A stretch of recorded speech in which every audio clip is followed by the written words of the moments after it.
ढुङ्गाका सिँढीहरूमा प्रकृतिसँग गहिरो रूपमा जोडिएको एउटा अद्भुत अनुभूति हुन्छ।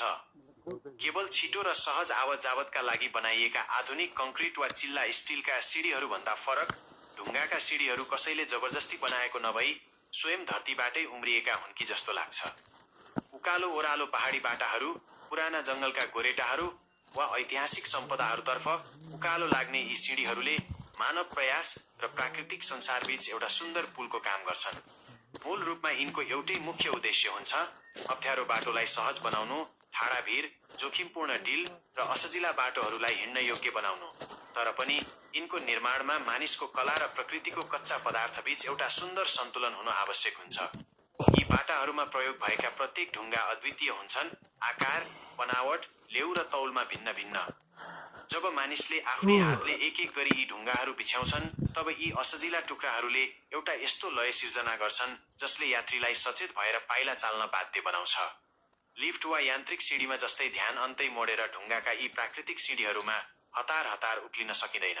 प्रत्येक पाइलाले पूर्ण ध्यान माग्दछ, जसले गर्दा मानिस आफ्ना गोडा मुनिको माटोसँग अझ गहिरो गरी जोडिन पुग्छ। केवल बाटो काट्ने साधन मात्र नभएर ढुङ्गाका सिँढीहरू धैर्य, निरन्तरता र इतिहासका गहिरा प्रतीक पनि हुन्। ढुङ्गा एउटा यस्तो निर्माण सामग्री हो जुन आफ्नो मजबुती नगुमाई समयसँगै अत्यन्त सुन्दर ढङ्गले परिपक्व हुँदै जान्छ। दशकौं, कहिलेकाहीँ त शताब्दीौंसम्म पनि यी सिँढीका सतहहरूले आफ्नो वरपरको वातावरणका छापहरू जोगाएर राख्छन्। अनगिन्ती मानिसहरू हिँड्दा हिँड्दै ढुङ्गाको माझमा परेका चिल्ला खाडलहरूले उही बाटो भएर पहिले हिँडिसकेका मानिसहरूको इतिहास बोकिरहेका हुन्छन्। यसैबीच पानीले बिस्तारै ढुङ्गाका तिखा कुनाहरूलाई चिल्लो बनाउँछ, झरेका पातहरूले यिनमा प्राकृतिक रङ छाड्छन् र हरिया लेउहरूले ढुङ्गाका चेपहरूमा आफ्नो वासस्थान बनाउँछन्। यसरी ढुङ्गाका सिँढीहरूले प्रकृतिको विरोध गर्दैनन्, बरु त्यसलाई आफ्नै बनाएर उमेर बढेसँगै अझ सुन्दर र जीवन्त बन्दै जान्छन्। साहित्यिक र दार्शनिक दृष्टिकोणबाट हेर्दा ढुङ्गाका सिँढीहरू उक्लिनु सधैँ नै व्यक्तिगत यात्रा र आध्यात्मिक प्रगतिको प्रतीक मानिँदै आएको छ। यी सिँढी चढ्न चाहिने शारीरिक परिश्रमले जीवनका बाधा अडचनहरू पार गर्न आवश्यक पर्ने मानसिक संकल्पलाई दर्शाउँछ। घना रुख बिरुवाका बीच हराएका लेउले ढाकिएका सिँढीहरूलाई तलबाट हेर्दा यात्रा कडा र गाह्रो लाग्न सक्छ, तर सफलता सधैँ एक एक पाइला चालेर नै हासिल हुन्छ। ढुङ्गाका यी सिँढीको टुप्पोमा पुग्दा केवल उचाइको अनुभूति मात्र हुँदैन, बरु निरन्तरको प्रयासबाट प्राप्त भएको एउटा शान्त विजय र नयाँ दृष्टिकोणको महसुस हुन्छ। अस्थायी सामग्री र तीव्र विकासको यो आधुनिक युगमा ढुङ्गाका सिँढीहरूले हामीलाई स्थायित्व र धैर्यपूर्ण निर्माणको सुन्दरताको याद दिलाउँछन्।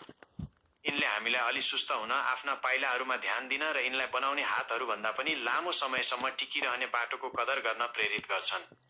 चाहे शान्त जंगलको बीचबाट गुज्रिनुहोस् वा कुनै पुरानो दरबार वा मन्दिरतर्फ लाग्नुहोस्, ढुङ्गाका सिँढीहरू सधैँ हामी कहाँ छौँ र कहाँ पुग्न चाहन्छौँ भन्ने कुरालाई जोड्ने अजम्बरी माध्यम बनिरहनेछन्।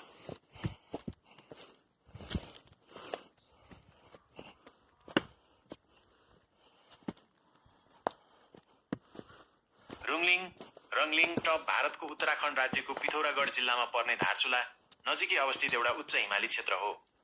नेपाल र तिब्बतको सिमाना नजिकै लगभग 10,000 फिट 3,000 मिटरको उचाइमा रहेको यो बाक्लो अल्पाइन वन क्षेत्र परम्परागत कैलाश मानसरोवर पदयात्रा मार्गको एउटा प्रमुख बिन्दु हो। रुङलिङको यात्रा पूर्ण रूपमा पैदल वा ट्रेकिङ मार्फत गरिन्छ, जहाँ गालातर्फ अगाडि बढ्नु अघि पदयात्रीहरूले ठाडो र घुम्ती बाटोहरूमा उकालो चढ्नुपर्ने हुन्छ। यहाँ पदयात्राका लागि मे, जुन र सेप्टेम्बर अक्टोबरको समय सबैभन्दा उपयुक्त मानिन्छ भने मनसुनको समयमा पहिरोको जोखिम हुने भएकाले यात्रा गर्नबाट जोगिनुपर्छ। यो क्षेत्र स्थानीय रङ आदिवासी जनजातिको ऐतिहासिक भूमि हो, जो पिथौरागढका ब्यास, चौदास र दर्मा उपत्यकामा बसोबास गर्छन्।